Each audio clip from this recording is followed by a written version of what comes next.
Leo, hi, welcome to the Yellow Mandala. Here we weave stories of your past, present, and the future based on Indian mysticism and mythologies. If these are the energies that would resonate with you, please stay on till the end. In the end, we'll do a guidance check in from the universe based on the Indian tarot decks. So let's get started. For Leo, what do we have for Leo? This fell out, so I'm just going to take it. Past, present, future, the advice from the universe, the overall energy. Okay, now what is the guidance from the universe? I just want to keep it open. There's the sun. Beautiful. Okay, now your past, you have 8 of wands. Your present, you have page of swords. Your future, you have 8 of cups. The advice from the universe is 6 of wands in reverse. And the overall energy currently you're feeling is the Fool. Okay.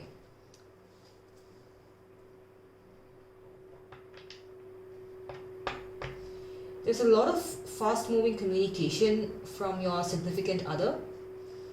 And this could be some sort of a long distance thing. There could be some sort of physical distance between the two of you. It seems like a video call, or it doesn't seem to me like the person walking in, like knocking at your door and talking to you. This seems like a video call or some sort of a Skype call, if people still use Skype these days. Some sort of fast moving communication, and I mean everything seems super beautiful here, but then you have an 8 of cups in the future, and maybe currently you are in the page of swords mode, which means that you're open to having this communication. Maybe something went wrong. Let's just clarify. This is bugging me. Why do you have an 8 of cups in the future and page of swords in the present? It seems like you're in like this cautious mode. You're open to having communication, but your guards are up. You're ready to strike. You are in that empathy mode. Yes, I'm gonna listen to you, but don't piss me off. I'm gonna strike you. And the universe's advice to you presently is 6 of wands in reverse. The 6 of wands in reverse is someone who's not ready to acknowledge their accomplishments. I mean, you must have achieved a lot, but then you're still not ready to acknowledge them. You're like, you know what, this is like no big deal. This is something that I do on a day in and day out basis. But because of the way the world works and everyone's putting in the best effort, right? Your mental health is important, your physical health is important. So every small step, every small thing that you do has to be celebrated. And seems like because of something that went wrong in the past, someone must have ticked you off, or I get this feeling that someone belittled you or poisoned your mind by constantly berating you, because of which you're in a self-doubt mode. You're not ready to acknowledge that that these are my accomplishments. You must have won a new client at your workspace, or you must have finished that art project, or you must have finished your pottery classes or something like that, and that's an accomplishment, right? That's a new skill that you learned. But then it seems like whoever came in your life was a bit of a negative Nancy and belittled every effort of yours, because of which that's stuck in your head and you're not ready to acknowledge yourself. So it's time for you to pause right now before I clarify these, and pat yourself on the back and tell yourself that you've come a long way and you are proud of yourself. It's important for us to be our own cheerleaders, and we shouldn't look at others to cheer for us. I mean, yeah, we have a near dear ones, but then your first source of motivation should come from you. You are the person. You should celebrate your life and not let the reins of your life handed it over to another person. Now, what happened with 8 of wands? Okay, strength, 2 of pentacles, okay, and the emperor. Someone here was super stubborn. I get that a person was super stubborn, thought that, they must have been in some sort of a leadership role, or they must have, okay, let me just recalibrate my thoughts, okay, blah, blah, blah. There are like too many storylines going on here. Your person must have been in a leadership role, or they must have been in a non-leadership role, but they think highly of themselves. They're super determined. They know what they want in life. They're like, this is how it's gonna be. And emperor with the 2 of pentacles here for me looks to me like a person who lays down rules.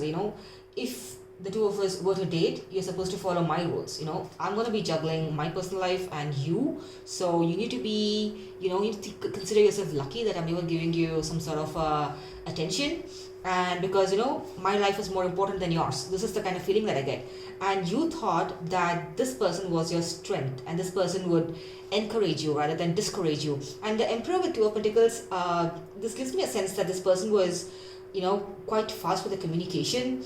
There was a lot of back and forth conversation, but you paused here because you felt that this person was discouraging you, and your basically everything that you did in life, they had a hold over you and you did not like it. And in the future you get the Eight of Cups. Means that you're walking away from either you're walking away from the situation, either you feel that I deserve so much better, or you're going to have a conversation with this Emperor and say that, hey, you don't get to discourage or demean or belittle whatever I do. You know, I rule the world. This is my world, my universe. I'm going to rule it. So you take it or you leave it. Either I walk away or you change yourself. And let's just clarify the Eight of Cups. You have Six of Cups, Seven of Swords, Ten of Cups. You have a lot of love for this person, but then because of their authoritative, stubborn nature, something pissed you off in here. And I mean, you do come across some people, right? They wouldn't know where the boundaries are. And I mean, when love is concerned, nothing is like an easy trail, right? You do need to have that conversation with that person.